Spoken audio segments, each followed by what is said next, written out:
시청자 여러분, 오늘은 울산과 양산을 기반으로 하는 에너지 기업 경동도시가스에 대해 좀 자세히 알아보려고 합니다.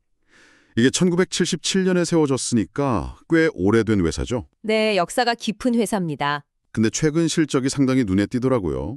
작년 경제가 다들 어렵다고 했는데도 목표 판매량을 무려 8.4%나 넘겼고요. 또 2025년 올해 1분기 실적도 보니까 괜찮아요. 아, 구체적으로 어느 정도였나요? 매출액은 작년 같은 기간보다 10%, 영업이익도 7.3% 늘었거든요. 숫자 자체는 확실히 좋아 보이네요.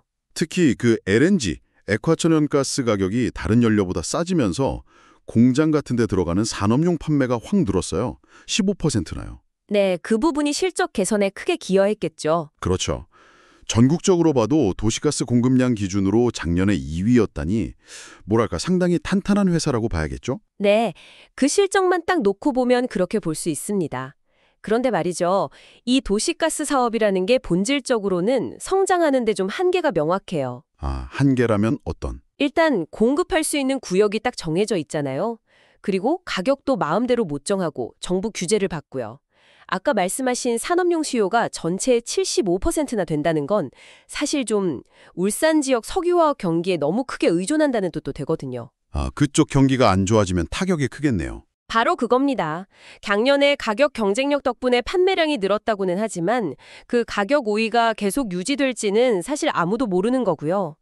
게다가 천연가스 자체를 전력 가스공사에서 사와야 하니까 뭐랄까 자체적인 가격 협상력이나 공급 안정성을 확보하는 데도 좀 제약이 따를 수밖에 없어요. 물론 전통적인 도시가스 사업만 보면 그럴 수 있겠네요. 근데 경동도시가스가 그냥 가스만 파는 회사가 아니라 에너지 솔루션 플랫폼 기업으로 좀 변신하려고 하더라고요. 아, 플랫폼 기업이요? 네, 2027년까지 에너지 전문 기업으로 도약하겠다, 이런 목표를 세우고 KDX라는 자체 플랫폼도 만들고 있고요. 이걸로 이제 데이터를 판매한다거나 아니면 빌딩 정보를 기반으로 하는 사업 같은 새로운 시도도 하고 있대요. 데이터 판매나 빌딩 정보 기반 사업. 네, 그리고 이미 연료전지 사업이나 자기들 가스 배관을 다른 사업자에게 빌려주는 배관 임대 사업 같은 것도 하고 있고요. 도시가스 외의 영역으로 조금씩 발을 넓히는 거죠. 시도는 하고 있다는 거군요. 그렇죠. 그리고 또 하나는 재무 구조가 탄탄하다는 점인데요. 그래서 배당도 꾸준히 하고 있거든요. 액면가의 35% 수준으로요. 앞으로는 배당을 더 늘리거나 자사주 매입 같은 것도 고려하고 있다고 하니 주주들한테도 신경을 쓰는 모습이고요. 배당은 꾸준했군요. 네. 그리고 M&A, 그러니까 기업 인수합병에도 꽤 적극적이라고 하니까 뭔가 미래 성장 동력을 찾으려는 의지는 강해 보여요. 그 솔루션 플랫폼이라는 비전 자체는 좋아 보입니다. 그런데 아직 구체적인 성과라고 할 만한 게 좀 부족하지 않나 싶어요. 아직은 시작 단계니까 그럴 수 있죠. 그렇죠. 근데 그 데이터 판매나 말씀하신 신규 사업들이 과연 기존 도시가스 사업의 성장 한계를 진짜 돌파할 만큼 커질 수 있을지 이건 좀 냉정하게 지켜봐야 할 문제고요. 그리고 현금이 많다고는 하는데 글쎄요, 이게 정말 미래 투자를 위한 전략적인 준비금인지 아니면 그냥 마땅한 투자처를 못 찾아서 쌓아두고 있는 건지 약간 의문이 들 수도 있거든요. 아, 회사 설명은 좀 다르지 않나요? 가스대금 결제 때문에 일시적으로 현금이 늘어난 거라고 하던데요. 네, 회사 측에서는 그렇게 설명하죠.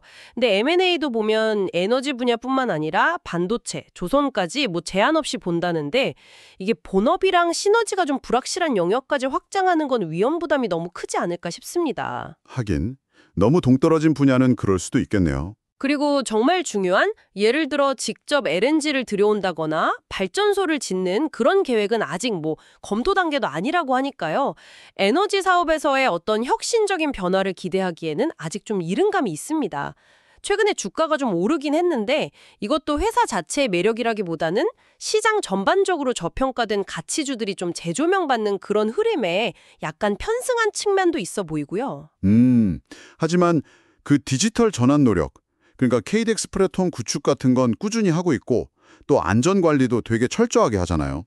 울산에서는 무제해 목표 기간에 17배, 양산은 20배를 달성했다고 하니 이런 내실 다지기 노력은 좀 긍정적으로 봐야 하지 않을까요? 아, 안전 기록은 대단하네요. 네, 그러니까 안정적인 기반 위에서 변화를 모색하는 거니까요. 안정적인 건 맞습니다.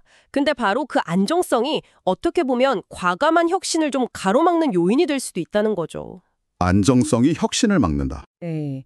해외 비슷한 기업들하고 직접 비교하기도 좀 애매하고 결국은 이 지역 독점과 정부 규제라는 틀 안에서 무직일 수밖에 없는 한계가 명확하니까요.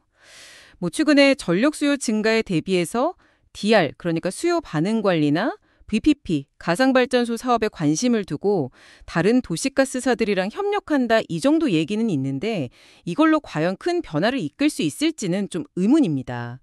결국 경동도시가스는 지금 그 안정적인 지역 기반 사업자라는 현재 위치에서 종합 에너지 솔루션 기업이라는 미래 모습으로 나아가야 하는 어찌 보면 중요한 갈림길에 서 있다고 볼 수 있습니다.